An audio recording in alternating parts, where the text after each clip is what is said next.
Nagbabala rin si De La Cruz sa pagkalat ng mali at malisyosong impormasyon sa gitna ng mainit na issue.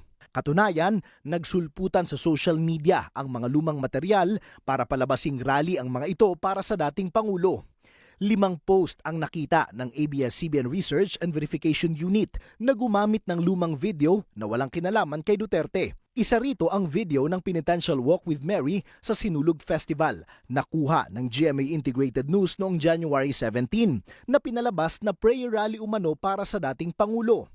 Pinabulaanan ito ng GMA News sa isang Facebook post. Isa pa ang larawang ginamitan ng artificial intelligence ng isang malaking pagtitipon at nagsasalita sa entablado ang isang babaeng kawangis ni Vice President Sara Duterte. May caption itong Liwasang Bonifacio, #BringHimHome, #Duterte pa rin. Kasi kung ang magiging pasya ng mga nakakaraming tao is based on fake news, based on disinformation, based on misinformation, then definitely this is an alarming situation for a democratic society such as ours.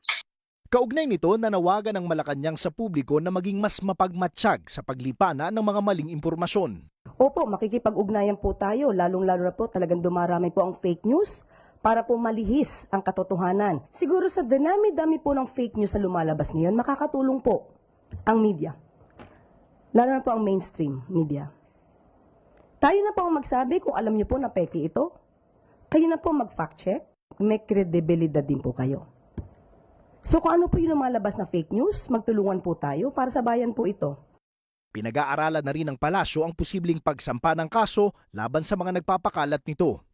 Ayon sa eksperto, sa anumang desisyon na may kinalaman sa pamahalaan o politika, dapat ay lagi itong nakabatay sa datos at katotohanan at hindi sa emosyon o haka-haka lang. Jesse Cruzat, ABS-CBN News.